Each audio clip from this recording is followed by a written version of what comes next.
Kepala Staf Angkatan Darat Israel yang baru dilantik bernama Eyal Zamir memberikan pengakuan terbarunya, di mana menyatakan bahwa Hamas masih belum dikalahkan dan misi IDF di jalur Gaza masih belum berakhir. Mengutip Tribun News pada 6 Maret, hal itu diutarakan oleh Zamir dalam pidatonya saat dilantik pada 5 Maret 2025 waktu setempat. Awalnya Zamir menyatakan bahwa IDF telah mencapai prestasi yang mengesankan di medan perang, mengklaim telah memenangkan pertempuran di Gaza dan Lebanon, serta telah menyerang jauh di Yaman dan Iran.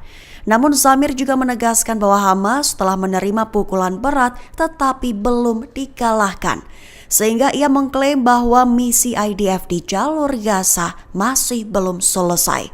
Dalam pidatonya, Zamir juga menegaskan bahwa tugas moral IDF adalah membawa semua orang Israel pulang dengan cara apapun dan secepat mungkin.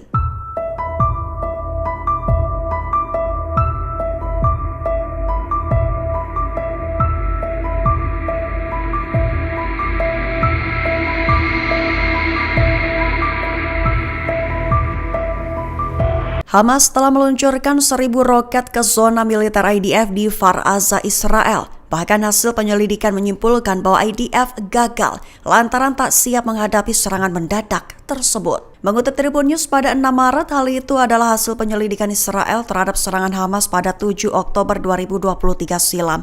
Kronologi singkat serangan besar-besaran Hamas terhadap Israel itu terjadi pukul 6.30 waktu setempat, di mana Hamas meluncurkan sekira 1.000 roket ke posisi militer Israel tersebut. Kemudian yang awalnya hanya 6 Hamas yang memasuki Kfar Aza menggunakan para layang, namun dalam waktu singkat sekira 150 anggota Hamas telah memasuki zona tersebut. Sementara itu Brigade Golani dari IDF baru tiba pada pukul 8.33, tetapi situasi tidak sepenuhnya terkendali hingga keesokan harinya. Penyelidikan menyimpulkan IDF gagal dalam melindungi penduduk Kfar Aza dan serangan udara yang dilakukan tidak mampu mengubah jalannya pertempuran. Kegagalan itu menunjukkan adanya kekurangan dalam kesiapan militer Israel dalam menghadapi serangan mendadak dari Hamas.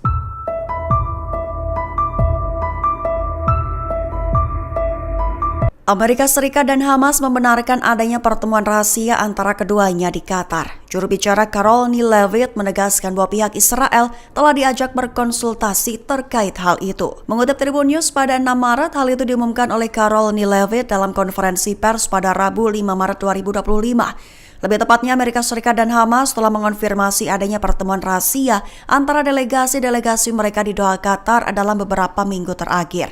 Dilaporkan bahwa pertemuan rahasia itu membahas upaya pertukaran sandera yang masih tersisa di jalur Gaza, termasuk sandera yang memegang kewarganegaraan ganda Israel Amerika. Levitt menegaskan bahwa Israel telah diberitahu mengenai pembicaraan yang diusulkan oleh Amerika Serikat tersebut. Senada, seorang pemimpin perlawanan Palestina mengonfirmasi pertemuan delegasi Amerika Serikat dan Hamas di Qatar itu, membicarakan tentang pertukaran tahanan dan tidak membahas masalah yang terkait dengan gencatan senjata di jalur Gaza dan berakhirnya perang. Menegaskan bahwa pertemuan itu menunjukkan bahwa Amerika Serikat tidak mengajukan formula khusus untuk pertukaran tahanan.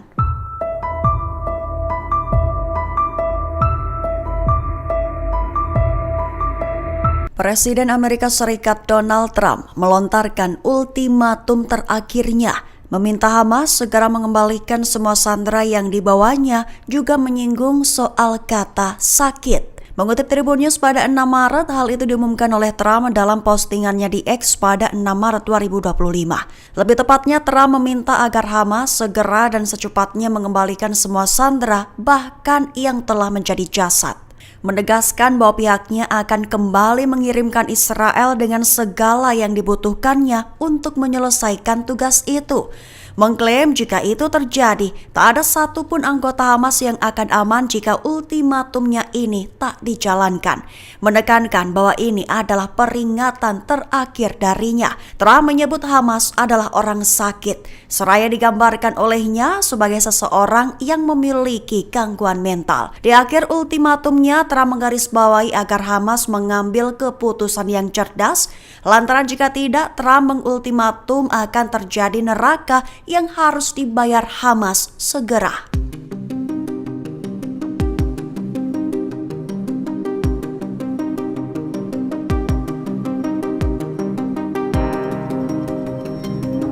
Kepala Staf Baru Pasukan Pertahanan Israel atau IDF telah memiliki rencana baru di mana akan bermanuver dengan skala besar di jalur Gaza untuk meningkatkan tekanan militer terhadap Hamas. Mengutip memo pada 6 Maret, hal itu diutarakan oleh Mayor Jenderal Eyal Zamir yang mengambil alih kepemimpinan IDF mulai hari ini 6 Maret 2025. Lebih tepatnya, Eyal Zamir merencanakan akan mengubah konsep pertempuran di Gaza melalui manuver darat skala besar dan kontrol berkelanjutan atas wilayah tersebut. Langkah itu akan disertai dengan tembakan gencar dari udara dan darat dengan tujuan memberikan tekanan kuat kepada Hamas. Menurut sumber keamanan, Zamir menjelaskan bahwa pertempuran di bawah kepemimpinannya akan berbeda. Sumber keamanan memperkirakan bahwa Zamir akan memakai pendekatan yang lebih agresif dan berusaha memperpendek waktu pertempuran, serta akan menekan Hamas agar mencapai kesepakatan untuk membebaskan para tawanan. Alih-alih memasuki kamp pengungsian kota-kota kecil dan kemudian mundur,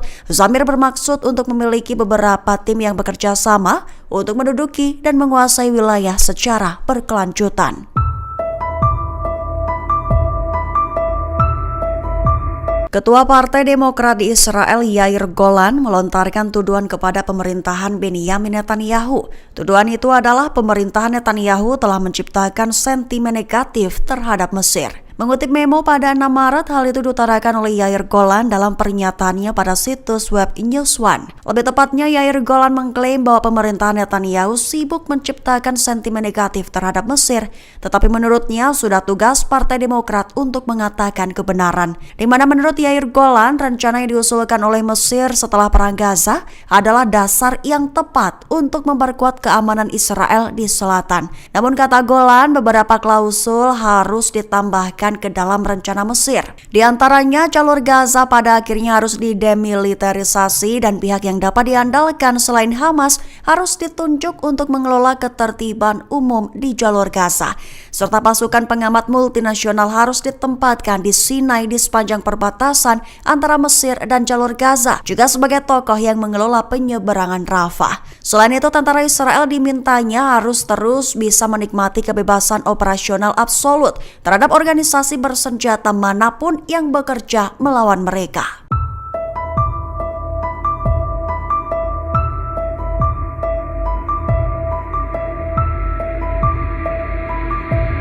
Negara-negara Arab terima usulan Mesir. Sebanyak 100 negara mulai beraksi dan akan hadiri konferensi tentang pembangunan kembali jalur Gaza. Mengutip Tribun News pada 6 Maret, hal itu diumumkan oleh Menteri Luar Negeri Mesir Badr Abdel Ati pada Rabu 5 Maret 2025. Adapun konferensi ini adalah konferensi tingkat kementerian dan akan digelar melalui kerjasama dengan Perserikatan Bangsa-Bangsa. Abdel Ati menjelaskan bahwa ada sebanyak 100 negara akan ikut serta dalam konferensi tersebut. Dalam konferensi Arab itu diklaim oleh Abdel Ati akan membahas kemungkinan pembentukan sebuah komite untuk mengelola Gaza untuk periode waktu tertentu. Abdel Ati menyampaikan pada tahapan awal rekonstruksi Gaza, perumahan sementara akan diubah menjadi perumahan permanen. Tahap selanjutnya, pihaknya akan pergi ke Amerika Serikat dan Uni Eropa untuk menerapkan rencana pembangunan kembali Gaza dengan menerima dukungan material dan politik. Diklaimnya bahwa rencana pembangunan kembali Gaza termasuk mengatasi semua tantangan, termasuk menyingkirkan puing-puing, bom, dan rudal. Ditekankan oleh Abdel Ati bahwa negara-negara Arab telah menerima rencana Mesir untuk membangun kembali Gaza.